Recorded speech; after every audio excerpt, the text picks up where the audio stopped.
Hey guys, Jane Selections on the Jzone here with a gaming topic. Basically a game of the year discussion because we're in the last quarter of the year and I just thought why not throw out a game of the year discussion. Remember, these are all my opinions, very opinionated. If you have a different opinion, feel free to do so in the comment box. But I think a lot of my choices are within the common consensus of what people want to win, but there are a few sort of controversial things I'm going to say that people might get annoyed with. First off, I'm going to talk about the 3 games I want to win Game of the Year. First off, if you've known me for a while, this one's kind of obvious. I want Uncharted 3 to be one of the games that could possibly win Game of the Year, because I think the Uncharted series, not only does it have a nice diverse mix of gameplay, it has a really great story. I really loved Uncharted 2's story.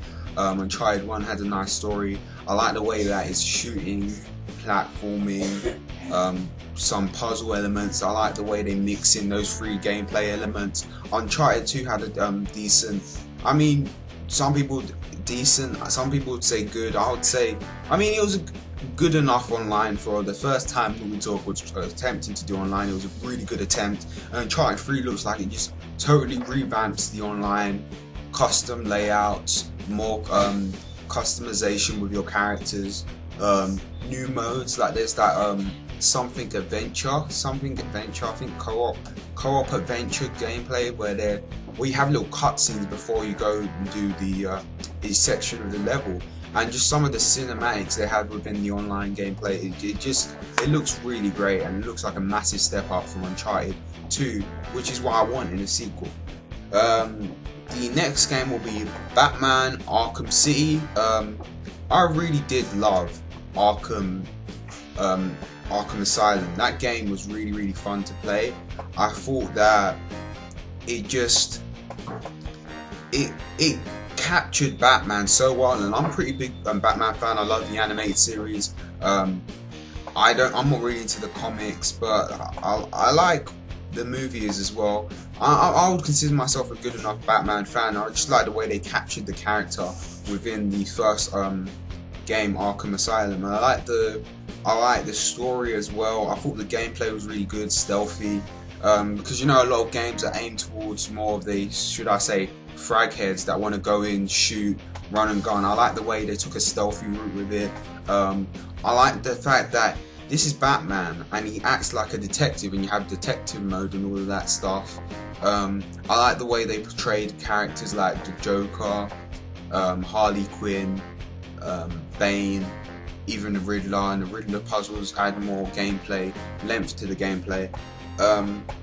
Batman Arkham Asylum was a great game, and Batman Arkham City just looks like a big step up, because we've got, you can play as Robin, you can play as Catwoman, the graphical capabilities look great, and the fact that we're not confined to this prison, we're now able to go outside of the prison and just explore around the city, which is great, and I can't wait for more.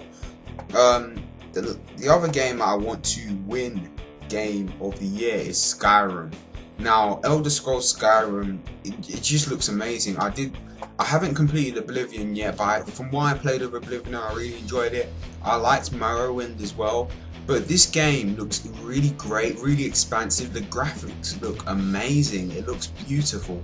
You can battle dragons. I mean, it just, for me, the kind of guy, obviously if you subscribe to my channel, you like anime, and I like fantasy anime. I like things that are all really weird and over the top, and this just looks like a really great fantasy sort of RPG game that I can really get into, and it's not turn-based, it's a nice action RPG. Just the gameplay looks great. You can be vampires apparently this time. I always loved in the Elder Scrolls game the customization. I think when Oblivion came out, that game got really great review scores. I think even IGN gave it a 9 out of 10 or 9.5 out of 10. So I just can't wait to see. I can't wait till Oblivion comes out. It's gonna blow all of us away. So those are the 3 games I want to win Game of the Year. Now these are the 3 games I think will win. And before I go into this, I'm gonna say this: Uncharted 3 I don't think he's going to win the Game of the Year personally, because not because of the game, it's because some of these reviewers have this thing about sequels where they like to change their mind a lot, and I don't know, it feels to me, I've got this gut feeling that Uncharted 3 won't win.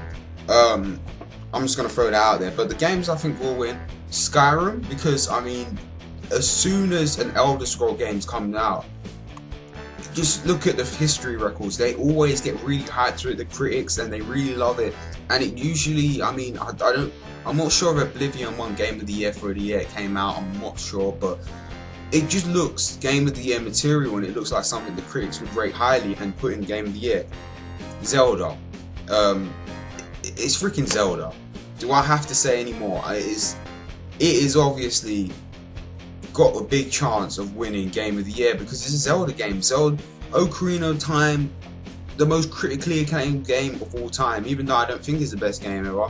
I mean, it's a Zelda franchise. It has a massive chance of winning Game of the Year.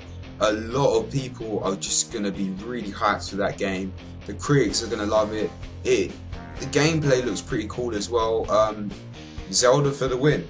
The other one is Batman Arkham City. I've already said why I like the game, and obviously the critics are going to see that as well. It looks like a big improvement from Arkham Asylum, which was already a really great game, and just the fact that we're able to play as Robin and Catwoman, and the way they've improved the graphics as well, looks amazing. So those are the three games I think will probably win: Batman, Skyrim, or Zelda. Now we're going to get into the more controversial part of things. The three games I don't want to win Game of the Year. I hate to be pessimistic, but I mean, I'm going to have to, and this might be somewhat controversial, but three games I don't want to win. First off, Modern Warfare 3, £40 DLC. If you're in the US, $60 DLC. If you are in Europe somewhere, probably I think a full price game in Europe is 50, I don't know, 35 euros, 50, I have no idea, but that's what it seems like. It's not a big enough step up.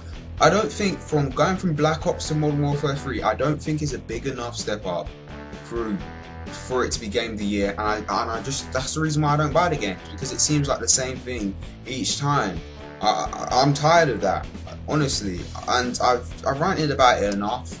I don't need to make a full-blown rant about this again, because I believe one of my ATI rants was about this, but it seems like the same game. I know a lot of Call of Duty fans are going to be like, oh my god, they add so many improvements.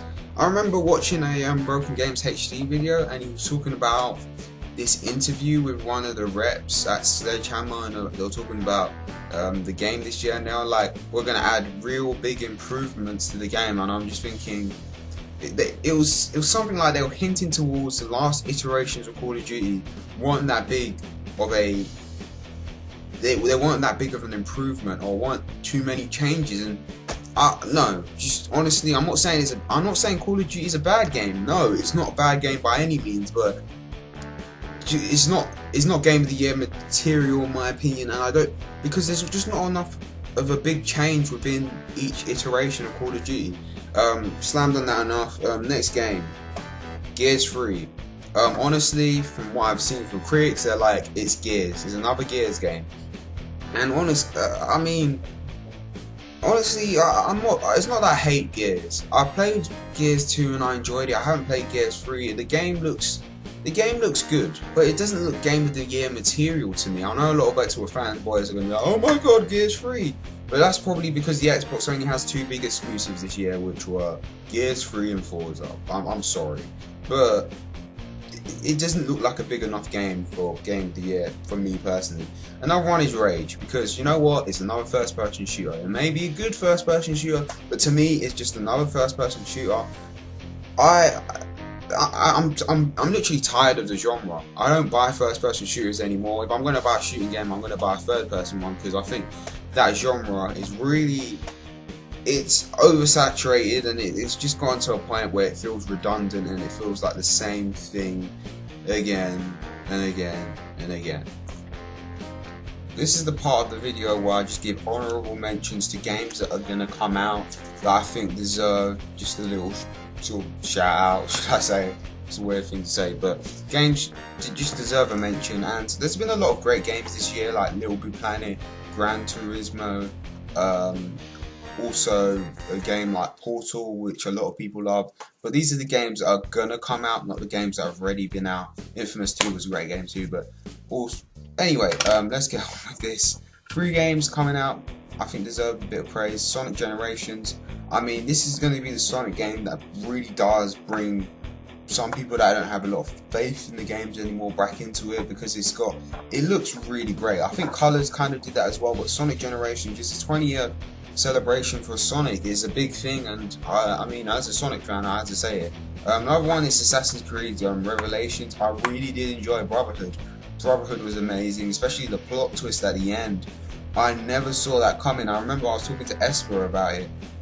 Dude, that plot twist was just, it came out of nowhere, and I really do want to see what happens with that, because Desmond, what were you doing? But the next one I want to talk about quickly and just give a bit of praise to is Ratchet & Clank, All for One. I wasn't really convinced about that game. I'm a big Ratchet & Clank fan, but I wasn't really too convinced about the whole 4-player co-op thing. I mean, it weren't big for me, but I remember watching a few videos on it, and I was like, this game looks really, really fun. And also, BG also did a video on the beta for it, because one of his subscribers sent it to him, and I was thinking, this looks really, really fun. So, I mean, I'm not going to get it on the first day of release, but I will get it sometime this year, because it's coming out on the 21st of this month, October, so I will probably get it in around December or November time. But yeah, it looks like a really, really great, fun game, Ratchet & Clank game I could get into. Not as much as the other ones, because I really like The Cracking Time and Tools of Destruction, but it looks like a fun game. Anyway, this has been J-Man's Seductions on the Jzone with a, cool little gaming topic. What are your choices for Game of the Year? What games don't you want to win? What games do you think will win? What are your honourable mentions for games that are about to come out but haven't come out yet? This has been a really great year for gaming, and we're in the last quarter right now. Really big releases are about to come out. Yeah, I'm hyped for quite a few games. And to Dragon Ball Z fans, yes, Ultimate Tenkaichi looks cool, yeah. I might do a thoughts video on that, because I haven't talked about that game at all. But yeah, it looks, character customization looks cool, and Black Super Saiyan for the win. But anyway, this has been J-Man's Seductions on the Jzone. Live and learn, good luck and God bless. Catch you guys on the next video. Peace.